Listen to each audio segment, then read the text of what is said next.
Aí.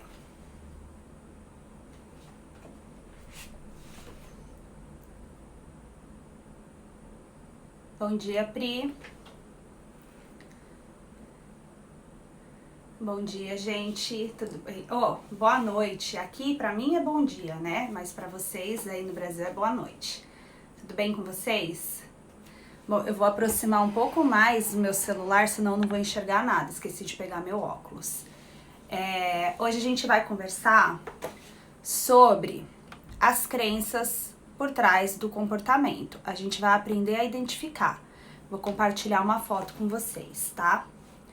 Essa foto é um iceberg e eu acho que o iceberg ele representa exatamente o que a gente sente internamente e o que a gente externaliza para as pessoas, né? Então, para a gente conseguir entender como isso funciona para a criança, eu vou colocar primeiro como funciona pra gente, tá? Vamos imaginar que você acordou cedo, você já brigou com seu marido, os seus filhos também se comportaram mal e você chegou no seu trabalho, a pessoa que trabalha junto com você roubou seu projeto, o seu chefe te deu uma baita bronca e no final do dia, quando você estava indo para casa, você passou no supermercado e na hora que você estava no caixa, o valor do produto estava diferente. No caixa, o valor do produto estava diferente daquele valor que estava mostrando na prateleira. E aí você perde o controle com a moça do caixa do supermercado. Aí você faz aquele escândalo por causa do valor do produto. Quem tava ali de fora te olhando, pensa, gente, que mulher louca, por que ela tá fazendo isso? Coitada da moça do caixa. Mas eles não imaginam o que estava dentro de você, tudo que você tinha aguentado até aquele momento. E aí, quando aquele produto você viu que o valor estava errado, aquilo te desconcertou, porque era só a pontinha do iceberg que faltava para explodir tudo. Então, eu coloquei aqui, a ponta do iceberg é o que eu faço, né? O que eu demonstro, como eu ajo, como eu reajo. E por dentro, olha o tamanho da profundidade do que você tá sentindo. Então é assim exatamente com as crianças, tá? Com as crianças e com os adolescentes. Eles têm ali um bolo de sentimentos ali dentro deles que eles não sabem como lidar com isso. Eles não têm ferramentas, porque eu já falei para vocês que nós temos o nosso cérebro, e o nosso cérebro, eu vou dividir ele aqui em algumas partes, a gente tem muitas partes, mas eu vou dividir ele em sistema límbico, córtex pré-frontal e tronco cerebral, tá? O tronco cerebral, vamos fazer a técnica do Daniel Siegel. Aqui, vamos imaginar que aqui é o cérebro, aqui é o tronco cerebral, que dá nossas funções básicas de respirar. Aqui é a nossa área da emoção e aqui é o córtex, bem aqui é o córtex pré-frontal, que regula essas emoções. Até os 24 anos, essa parte aqui que regula as nossas emoções, que nos dá a chance de analisar as coisas, de prever os acontecimentos, de analisar as consequências das nossas ações, ela não tá amadurecida até os 24 anos. Ou seja, a criança e o adolescente, eles usam muito mais a área límbica, onde estão as emoções, para resolver o problema da sua vida, né? Então, uma criança que bate no colega, que morde, que se joga no chão, às vezes até bate na mãe, né? A criancinha menor, 2, 3 anos, tudo isso, ela age, é a forma que ela tem, são as ferramentas que ela tem, de resolver aquele problema interno, que pode ser uma frustração muito grande, medo, solidão, ansiedade de separação. O adolescente é a mesma coisa. O adolescente, ele é muito intenso, tá? Quando a criança entra na fase da adolescência, é um turbilhão de mudanças que tá acontecendo ali dentro dela naquele momento, e ela não sabe como agir direito. Então ela tem momentos explosivos, assim, com mais frequência do que um adulto. Então eu queria trazer isso para vocês entenderem o que acontece realmente quando a criança se comporta mal. Aquilo que você vê, aquilo que ela externaliza, é só a pontinha do iceberg de tudo que ela está sentindo ali.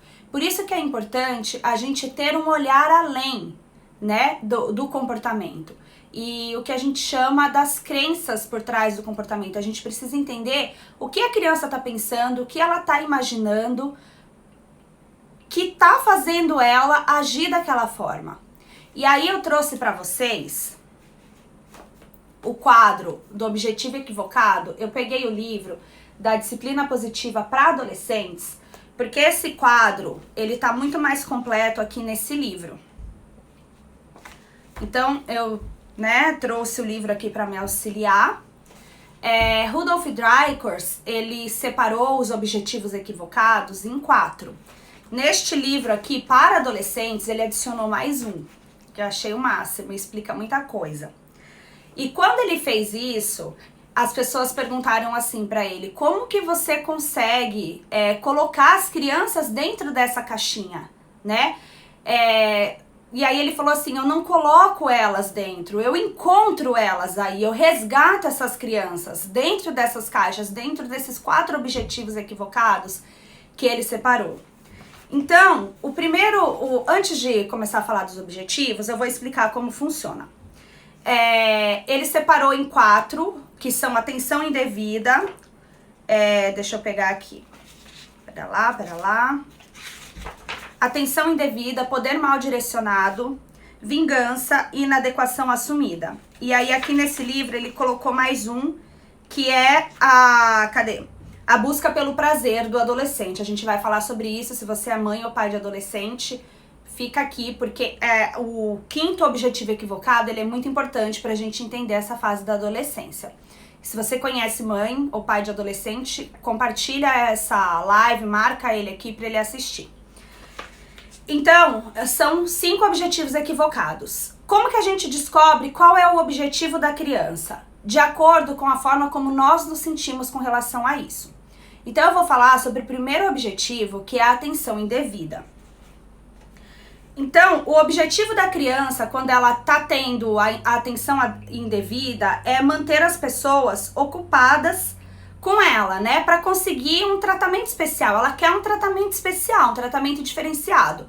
Por exemplo, ela acredita que ela só é importante para você se você tá colocando a comida no prato para ela, ou se você tá levando e buscando ela na casa do amigo, ou se você tá buscando o amigo para ir para sua casa. Então, ela quer privilégios, né? Ela só acredita que ela é importante para você quando ela obtém privilégios. Então, como que você percebe que é esse o objetivo equivocado da criança? De acordo com a forma como você se sente em relação a isso. Então, como o pai, a mãe ou o professor se sente quando a criança se comporta assim? Aborrecido, irritado, preocupado e tende a reagir adulando a criança, fazendo as vontades dela, né? Fazendo as coisas por ela que ela poderia fazer, né? Sozinha. E quando você faz a vontade da criança, como que ela reage? Ela para aquele mau comportamento, mas depois ela retoma novamente em outra situação. Então, a crença por trás do comportamento dessa criança é: eu só sou importante e sinto que faço parte quando sou notado ou recebo tratamento especial. Só sou importante quando quando eu mantenho você ocupado comigo. E a mensagem por trás de tudo isso, né? O que essa criança quer dizer com este tipo de comportamento? me dê atenção, me envolva, né? Preciso me sentir aceito e importante. E aí entra a forma como o adulto pode reagir a isso depois que ele identificou esse comportamento, como que ele pode reagir para empoderar essa criança, esse adolescente, né? Então ele pode redirecionar o comportamento da criança, envolvendo ela em alguma tarefa útil, né? Deixa eu pegar um negocinho pra vocês, só um minutinho.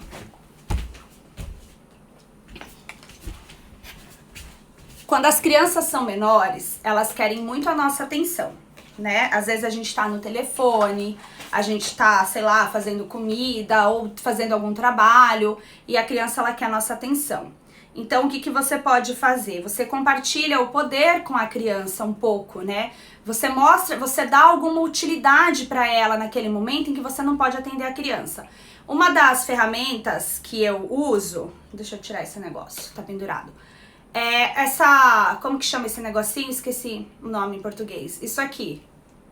Gente, esqueci. De areinha que vai contando o tempo. Coloca o nome pra mim, alguém, gente. Esqueci. Então, você usa isso daqui. Essa daqui é de 3 minutos. Então, a criança até uns 6, 7... O meu filho tem 9 anos, eu ainda faço isso com ele. Eu falo assim, olha... ampulheta, isso. Essa ampulheta. Eu falo assim, ó... Faz um favor, quando a areinha descer, você me chama e você me lembra de passar um tempo com você. Agora eu tô no telefone, ou agora eu tô fazendo comida, são 3 minutinhos, espera um pouquinho. Às vezes eu preciso de mais tempo, aí eu falo assim, ó, 2 vezes, faz 2 vezes. E funciona até certo ponto. Você tem que estar sempre variando a forma como você vai lidar com essa situação. Porque se eu pegar essa ampulheta toda vez e der pra ele vai enjoar, ele vai falar assim, ah não quero mais, e vai continuar ali exigindo a sua atenção. Então essa é só uma das alternativas. Como meu filho tem 9 anos, eu explico, ele já consegue entender mais, mas com a criança pequena, você pode pedir assim, monta a pista do seu carrinho, que quando tiver montado você me chama e aí eu vou dar atenção. Ou uma criança, um adolescente que está exigindo a sua atenção, seja por N motivos aí, você já pode conversar mais abertamente com esse adolescente, né? Você pode perguntar mesmo, com curiosidade, fazer as perguntas reflexivas que eu sempre falo sobre o que está acontecendo, por que ele precisa disso, o que ele acha que ele vai obter com isso, coloca o seu ponto de vista. Eu sempre falo, gente, que é muito importante a gente ser amigo dos nossos filhos. Você pode encontrar milhares de especialistas falando que pai e mãe não tem que ser amigo. Eu digo o contrário. Eu digo que pai e mãe tem que ser amigo sim, porque somos nós que estaremos ali do lado dos nossos filhos incondicionalmente. Independente do que aconteça com ele, do que ele faça, somos nós que estamos ali para apoiar. E ele precisa saber disso. E ele não vai saber disso se você estiver brigando com ele o tempo todo. Se você sempre estiver no papel ali de superior. Ele só vai saber disso se ele enxergar em você confiança, enxergar em você uma pessoa amiga. Então, precisamos sim ser amigos dos nossos filhos. Quando ele é adolescente, demonstra a sua vulnerabilidade, demonstra o seu medo, demonstra que você também não sabe tudo e que você precisa da ajuda dele para resolver as situações. Então, vamos lá. Tá dando para entender? Gente, eu esqueci de falar isso no começo da live, mas quem tá assistindo e quiser receber essa tabela, deixa o seu e-mail, que depois da live eu vou enviar por e-mail para vocês. Na verdade, eu tenho ela no computador, mas eu não consegui, tá em PDF, aí eu não consigo compartilhar, então no final da live eu envio para vocês essa tabelinha, e aí fica até mais fácil de vocês consultarem ela e até decorar ali os objetivos equivocados e dessa forma conseguir identificar mais rápido o objetivo equivocado da criança e conseguir entrar ali com uma solução efetiva. Então, o segundo objetivo equivocado é o poder mal direcionado. E como que o pai se sente quanto a isso? Ele se sente com raiva da criança, ele se sente desafiado, ameaçado, derrotado. E tende a reagir como? Brigando, cedendo o poder para a criança, né? O que é o poder mal direcionado? é aquela briga por poder constante ali entre você e o seu filho. Você manda, o seu filho não obedece. Ou o seu filho exige coisas de você e ele só acredita que ele tá no poder quando você tá fazendo aquilo que ele quer, quando ele consegue. Por exemplo, a criança, ela quer um copo de água, mas ela não levanta pra pegar a água e ela começa a gritar pra você pegar essa água. Como que você se sente? Com raiva. Pô, por que tá fazendo isso? Aí você fala assim, não vou pegar, levanta e pega. Aí a criança continua o mau comportamento. E aí você se sente o quê? Desafiado, né? Nossa, eu não acredito. E começa a querer brigar ali com seu filho, porque alguém tem que ganhar essa briga. E aí, o que você pode acabar fazendo, né? Como a criança grita muito e você já tá cansada, esgotada, e você quer acabar com aquele mau comportamento, você acaba cedendo pra criança e pega o copo de água. E não percebe que fazendo isso, você tá reforçando essa crença dela, né? Essa crença de que ela só é aceita e importante quando alguém tá fazendo o que ela quer. E isso acontece, começa a acontecer quando a criança ainda é pequena e você fala um não pra criança numa loja. Eu sempre uso o exemplo do supermercado. A criança quer um doce, você fala não, aí a criança começa a chorar, ela começa a se debater, a brigar, a gritar, e aí o que você faz? Você acaba comprando doce pra criança pra ela parar aquele mau comportamento, né? Então, começa aí. Quando você tem essa atitude, quando você não mantém o seu não consistente, com respeito, a criança entende, né? Ela começa a criar essa crença de que ela só é importante e amada quando você tá fazendo o que ela quer. Então, a crença da criança por trás desse comportamento, né? Eu já falei aqui, mas eu vou ler o que tá no livro. Só sou aceito quando sou o chefe, quando estou no comando ou provando que ninguém pode mandar em mim, né? Então a frase dessa criança é: você não pode me obrigar a nada. Só que qual é essa mensagem decodificada? O que ela precisa, o que ela gostaria de dizer pra você, mas ela não sabe? Deixe-me ajudar, né? Me dê escolhas, me dê poder de escolher o que eu quero, né? Me dê a chance de fazer boas escolhas, me mostre como é isso. E é aí que entra as escolhas limitadas, né? Então, quais são as respostas proativas dos pais? Escolha limitada. Você sabe que a sua criança é assim, você já identificou esse comportamento nela, então o que você pode fazer? No supermercado, por exemplo, você pode entregar uma lista. Você faz uma lista para você e você faz a mesma lista e entrega para a criança, se ela já sabe ler. Você fala, me ajude a procurar esses produtos na prateleira. Se ela não sabe escolher, você fala assim, olha, a mamãe vai ler a lista e você vai pegar para mim na prateleira.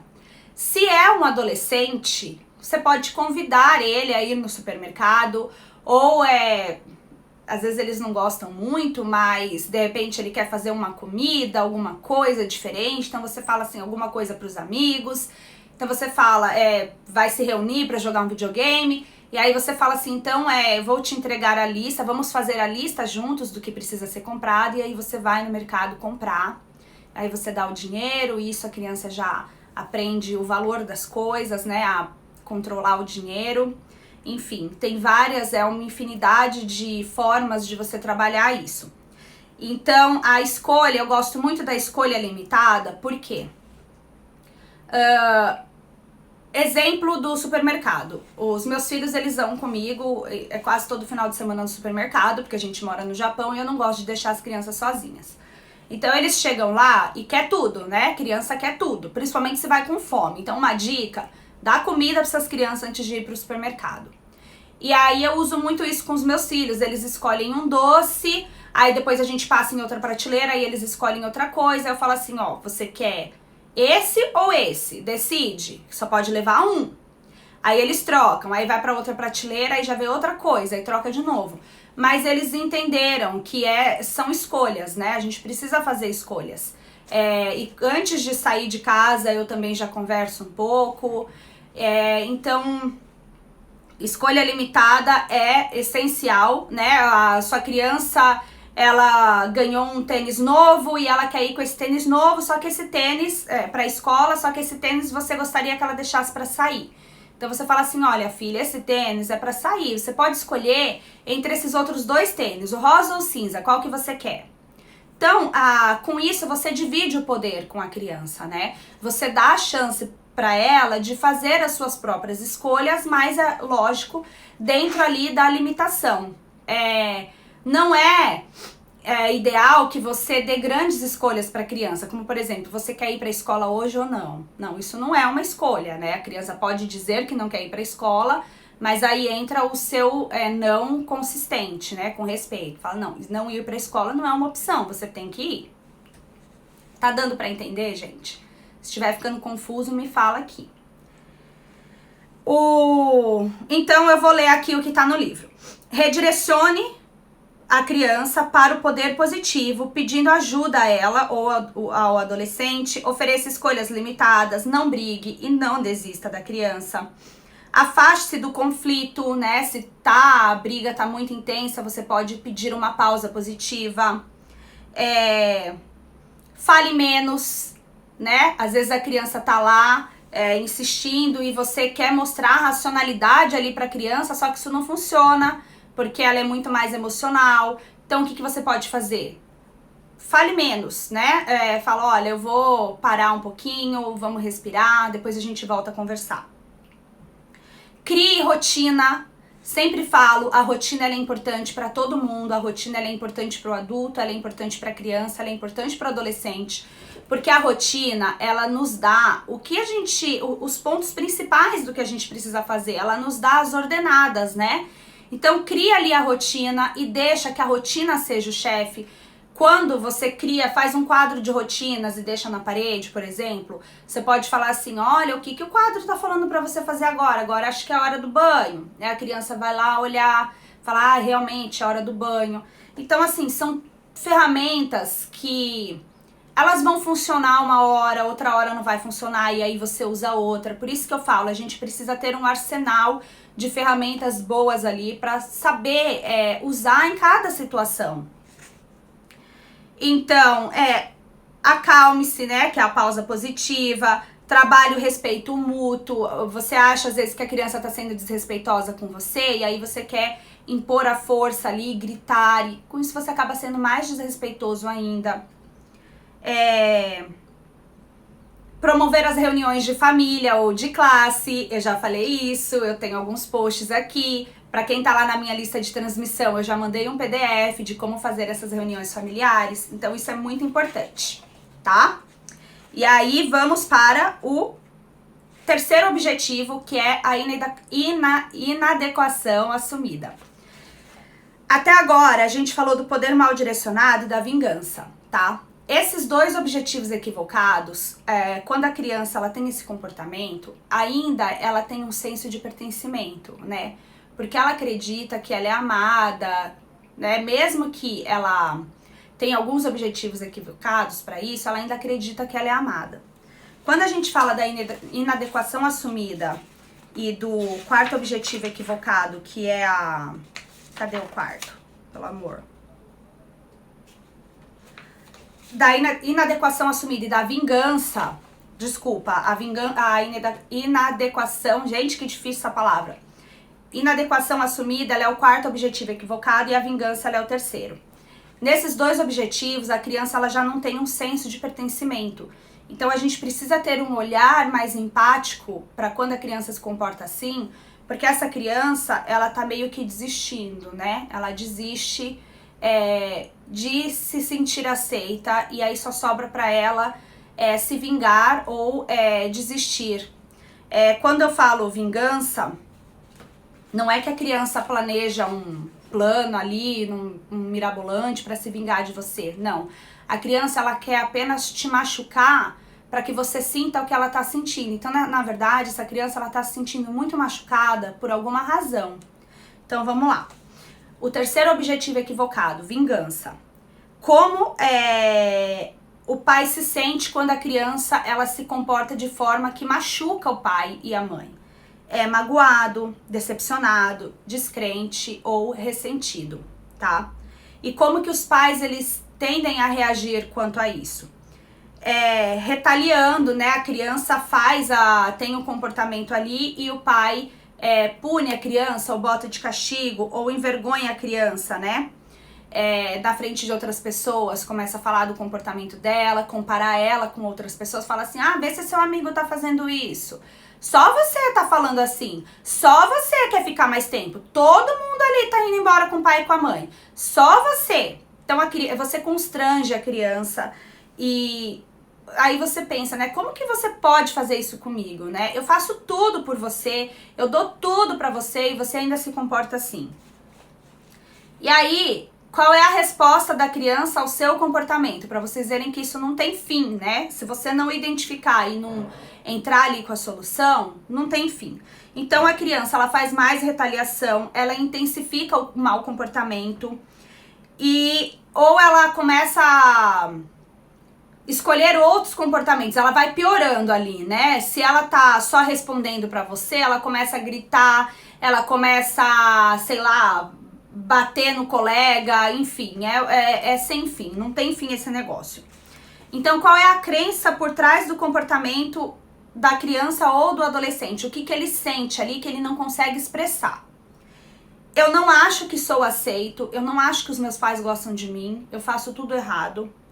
Por isso, eu vou continuar agindo assim. Todo mundo não fala que eu sou ruim? Então, eu vou continuar sendo ruim, vou continuar tratando eles mal, pra que eles se sintam tão magoados e machucados quanto eu. Ninguém gosta de mim, ninguém me ama. O que ela precisa, né? Qual é o pedido de socorro dela? Eu estou magoado, eu tô sentindo dor, eu tô sofrendo, me ajuda a entender por que eu tô me sentindo assim. E aí, como você pode ter uma resposta positiva a esse comportamento, em vez de botar de castigo, de sempre dizer as mesmas coisas, né? Humilhar a criança sem a intenção. Todo pai tem a intenção de educar o seu filho. Todo pai ama o seu filho, né? Mesmo aquele pai que perde o controle e bate na criança. Ele tá fazendo aquilo num desespero, na intenção de despertar a consciência na criança, de fazer ela se comportar melhor. Só que esses comportamentos que vocês têm, né, essa forma de educar que a gente está acostumado, que é punir a criança pelos erros, botar de castigo, humilhar às vezes na frente dos outros, falar da criança para outra pessoa na frente da criança. Então, todas essas formas, elas agravam o problema. Em vez de resolver, elas agravam, né? Por isso que a gente já conhece isso. A gente já educa dessa forma há anos, há séculos, né? E a gente vem há séculos formando adultos desregulados, adultos que não sabem lidar com uma raiva, com uma frustração. A gente vive hoje num mundo caótico. E é por quê? Né? Por que será? Será que é porque a gente vem educando há séculos da mesma forma? Será que é porque a gente tem medo de tentar outra coisa? Será que é porque esse tipo de educação está tão enraizado na nossa cultura que a gente não consegue acreditar em mais nada? Por isso que eu falo, a disciplina positiva, a educação positiva, ela vem com um novo olhar. Ela vem despertar a gente para uma nova forma de educar. Né? Se até hoje tudo que a gente fez, os castigos, as punições, os gritos, os tapas, fazer a criança passar vergonha, se isso não deu certo, não tem dado certo, por que não tentar uma coisa diferente, né? Então, como o pai pode agir nessa situação? Ele pode deixar de levar para o lado pessoal. Isso é empatia, tá? Ter empatia não significa você abraçar a criança e começar a contar uma história para ela da sua vida. Você pode até fazer isso. Mas a gente precisa entender que ter empatia é estar ali, tá? Tudo bem, você tá se sentindo assim, você tá com raiva, mas eu tô aqui. Eu tô aqui com você, eu tô aqui pra te apoiar. Independente da forma como você tá sentindo, eu estou aqui. Isso é ter empatia, né? É mostrar pra pessoa, pro seu filho, que mesmo diante do pior comportamento dele, você tá ali. E se ele precisar de um abraço, você tem os seus braços estendidos para ele. Isso é ter empatia, tá? O segundo passo é você nomear esses sentimentos, ajudar a criança a entender o que ela está sentindo. Quando a gente tem uma confusão de sentimentos ali, que a gente fica muito nervoso, o nosso córtex pré-frontal, ele não sabe como agir, né? Principalmente na criança que não tem essa parte da racionalidade totalmente formada. Então, o que você precisa fazer? Você precisa dar nome para isso, né?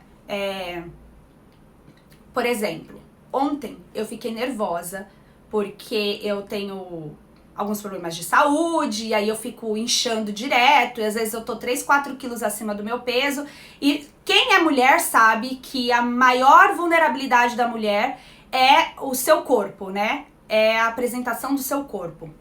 E, nossa, mexer com o peso da mulher é incrível, a gente muda o humor.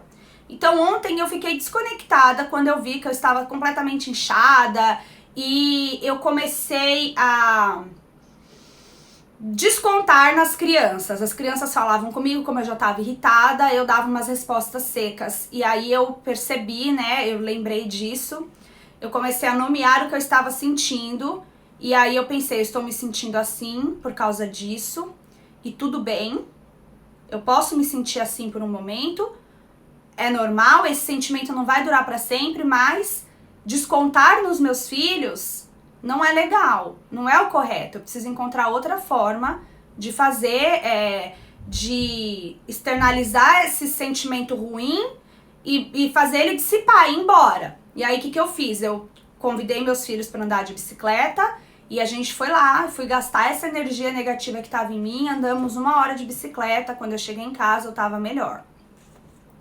Então, o que eu quero dizer com isso? A gente precisa nomear o sentimento, é importante a gente nomear o que a criança está sentindo. Quando a gente dá nome para o sentimento, o cérebro fala assim, opa, entendi, agora eu posso te ajudar, né?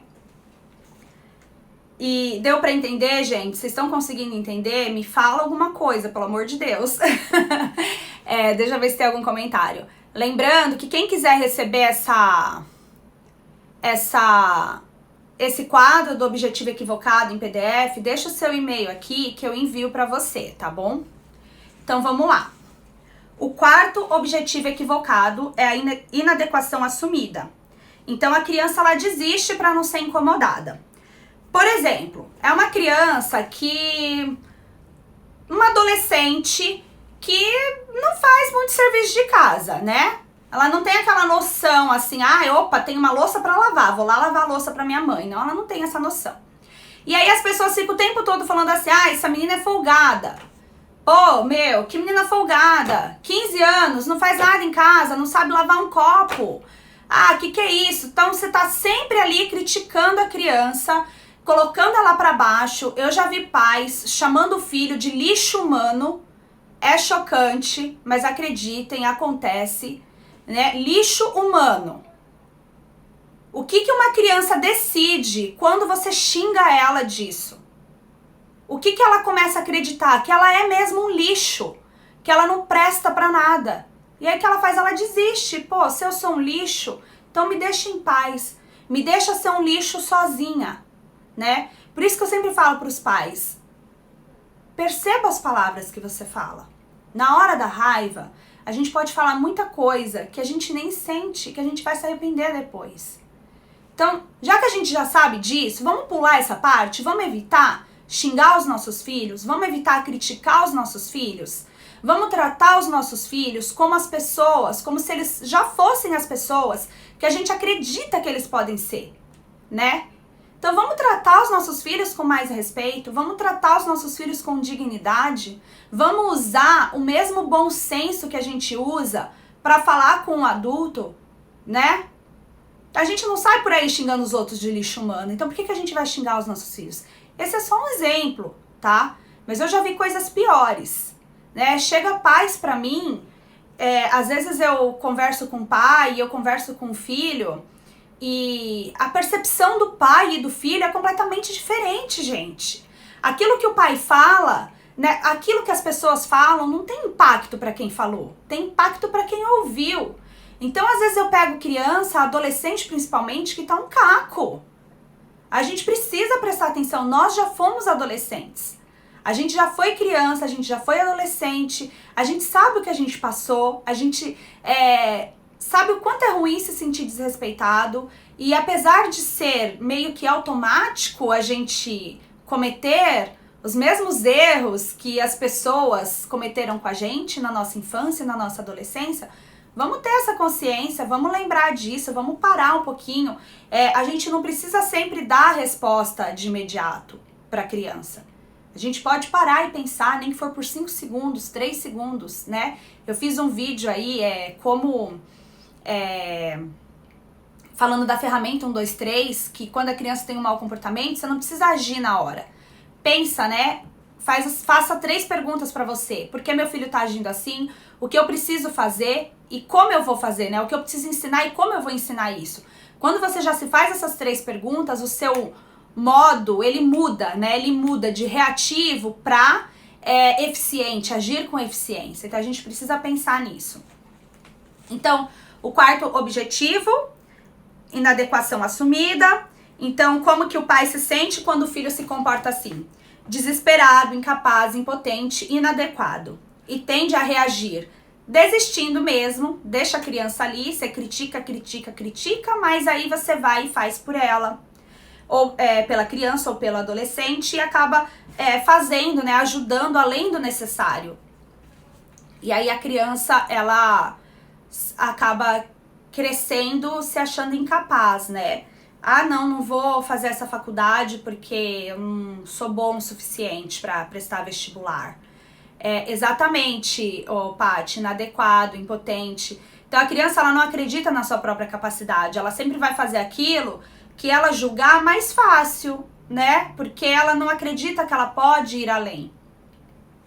Então, que é exatamente a resposta do adolescente, né? Recua ainda mais, torna-se passivo, sem melhora, sem resposta. Então a crença por trás do comportamento é: não sou aceito, porque eu não consigo ser bom em nada, por isso vou convencer os outros a não esperar nada de mim. Sou incapaz, impotente, não adianta tentar porque não vou fazer a coisa certa, né? Ele nem tenta, isso é perigoso. Quando a criança nem tenta mais, aí você tem que ligar o seu alerta máximo. Então, a mensagem por trás desse sentimento, que ela gostaria de dizer, mas que ela não sabe dizer: não desista de mim. Me mostra como fazer, me mostra um pequeno passo, né? Me mostra como eu posso ser melhor, como eu consigo ser melhor, eu quero ser melhor, mas eu não sei como fazer isso sem a sua ajuda. E como que os pais podem ter respostas mais proativas e empoderadoras, né? Inclui professor também, tá? Se tiver professor, eu já sei que tem uma psicopedagoga, então é muito importante a gente ter a noção disso, até para trabalhar com as crianças na escola. As crianças na escola, vamos abrir aspas aqui para falar um pouco de escola. Hoje existem muitos diagnósticos, né? TDAH, TOD, não me lembro agora os outros, mas muitos nomes. Dislexia, descalculia, essa criança não aprende, essa criança não consegue entender a matéria. Então, aí faz o quê? Leva no médico, o médico dá remédio, aí a criança volta dopada e talvez ela até tenha uma melhora no comportamento, mas você cortou ali os sentimentos dessa criança, a capacidade dela de sentir as coisas, né? Muitas vezes, claro que, gente, o diagnóstico é importante, se realmente for isso, a medicação é importante, mas a gente tem que tomar cuidado, porque hoje tem muitos diagnósticos errados. Por quê? Porque a criança tem um mau comportamento, o pai e a mãe não sabem como agir, aí a escola chama os pais lá para conversar, indica um profissional, aí leva no profissional, o profissional dá um remédio, acabou, essa criança tá ótima. Não dá mais trabalho. Só que a gente pode, muitos problemas de comportamento, eles melhoram quando você tem atitudes e mudanças no seu comportamento. Na forma como você lida com isso, na forma como você enxerga a criança, na forma como você enxerga o mau comportamento. Quando você vai a fundo, quando você vai aqui, lá na ponta do iceberg, quando você mergulha na vida da criança, quando você mergulha no mundo da criança, quando você compreende a criança ou o adolescente, tá? Então isso é muito importante. Então, o que os pais e os professores podem fazer? Dividir as tarefas em pequenos passos, né? Mostrar ali o que a criança precisa fazer, dar de pouquinho em pouquinho evita críticas, né? Em vez de fazer crítica, encoraja a criança. A gente não encorajou nosso filho quando ele tinha lá 11 meses, 12, a andar, a dar pequenos passos. A criança não começa se arrastando, depois engatinhando, aí ela levanta, aí ela dá um passinho, ela cai, aí ela dá 2 passinhos, ela cai, e você tá lá, acreditando no potencial da criança. Então vamos usar esse mesmo encorajamento ao longo da vida do seu filho. Ele é capaz, desde que você acredite que ele é capaz, desde que você mostre para ele que ele é capaz. Então, encorajar qualquer atividade, tentativa positiva da criança, ter fé nas habilidades dela e do adolescente, concentrar mais no ponto positivo do seu filho. Eu falo isso aqui, o seu filho, ele tem, ou o seu aluno, ele tem 80% de pontos positivos e 20% de ponto negativo. Em vez de você focar nos 20%, foca nos 80% que ele é bom. Se você ficar olhando só no que ele é ruim, você vai ter um filho ruim, um aluno ruim. Se você focar no que ele é bom, você vai ter um aluno bom. Então, tudo depende da forma como você enxerga a criança, tá? Como você decide enxergar. Os adultos também fazem decisões inconscientes, principalmente o professor em sala de aula. O professor chega lá e fala assim, esse menino é problema. Pronto, ele já definiu que esse menino é problema. E aí ele só consegue enxergar o que essa criança fizer de negativo. O que ela fizer de positivo não vai valer nada. Então a gente precisa ter atenção com isso. Nós também fazemos decisões precipitadas. A gente precisa estar atento.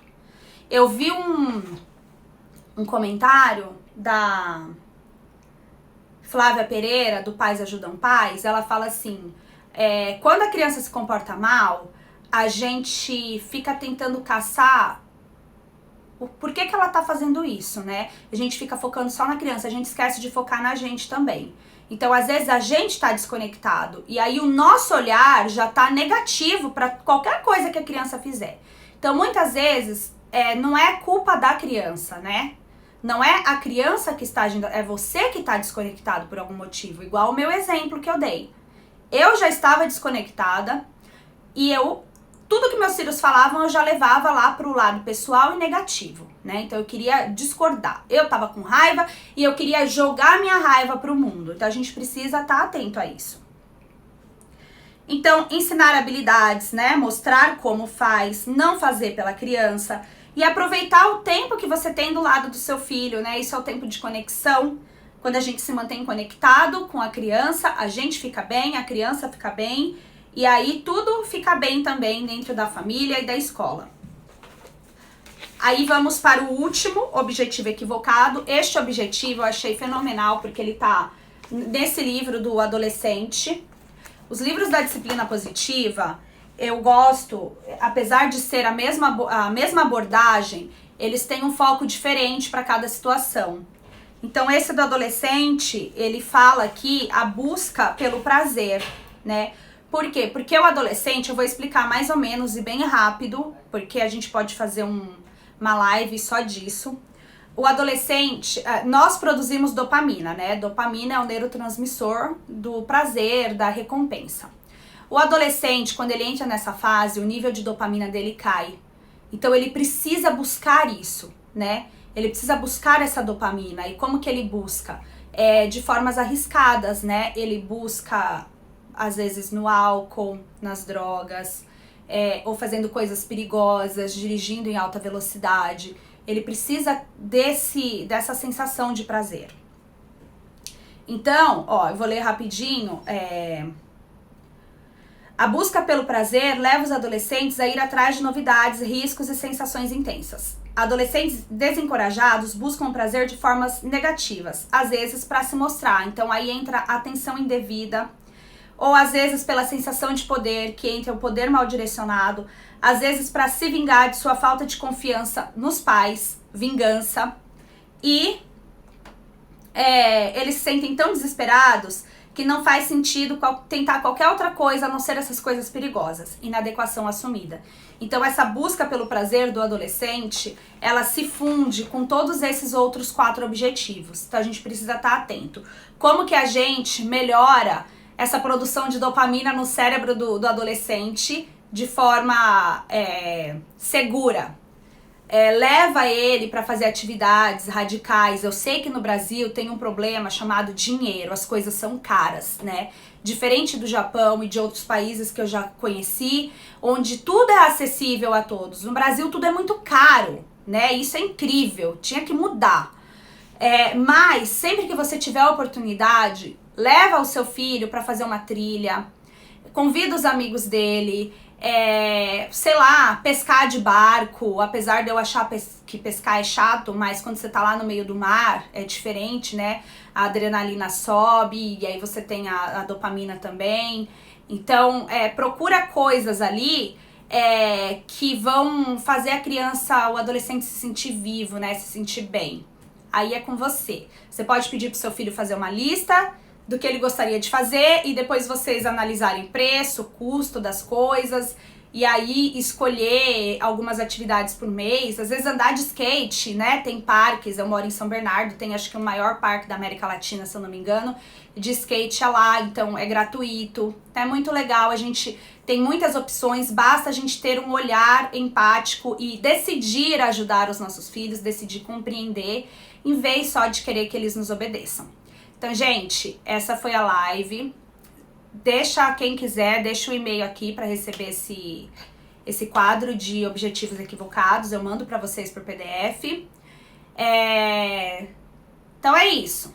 Beijos. Deixa eu falar rapidinho da minha mentoria. As pessoas têm me perguntado um pouco. A mentoria ela vai começar dia 7 de outubro. Na próxima sexta-feira, sem ser amanhã, na outra sexta-feira, vai encerrar as vagas, porque aí eu já vou começar a distribuir o material de como vai funcionar a mentoria para as pessoas inscritas. Eu não tenho muitas vagas disponíveis, eu tenho poucas vagas agora, mas quem quiser se inscrever ainda dá tempo. O site tá no perfil, no link ali em azul no meu perfil. Você vai clicar no link, vai aparecer várias coisas, aí tem mentoria. Você pode entrar lá, se informar. Para fazer a inscrição, até 12 vezes de R$25 ou R$250 à vista. Eu sei que para alguns não é tão barato, mas é um valor, eu acho que justo, pelo tanto de material que eu vou disponibilizar para vocês. São 8 semanas de muito aprendizado profundo, são 8 semanas. Por que 8 semanas? Porque eu acho que são 8 semanas é o suficiente para você aprender e mudar ali aquele botãozinho no seu cérebro e tornar a educação positiva uma prática diária ali, um estilo de vida. Então são 8 semanas de aprendizagem e de conexão e de muitas ferramentas para você poder usar ali com seu filho. Mas quem não pode fazer, continua me seguindo aqui no Insta, que aqui também eu trago muito conteúdo gratuito para vocês. Tem meu e-book, tem a tabela de sentimentos lá no site, vocês podem baixar. E é isso, pessoal. Beijos e a gente marca aí uma live. Vou fazer uma enquete perguntando o que vocês gostariam de aprender e aí a gente marca de acordo com a escolha de vocês. Beijão, tchau, tchau!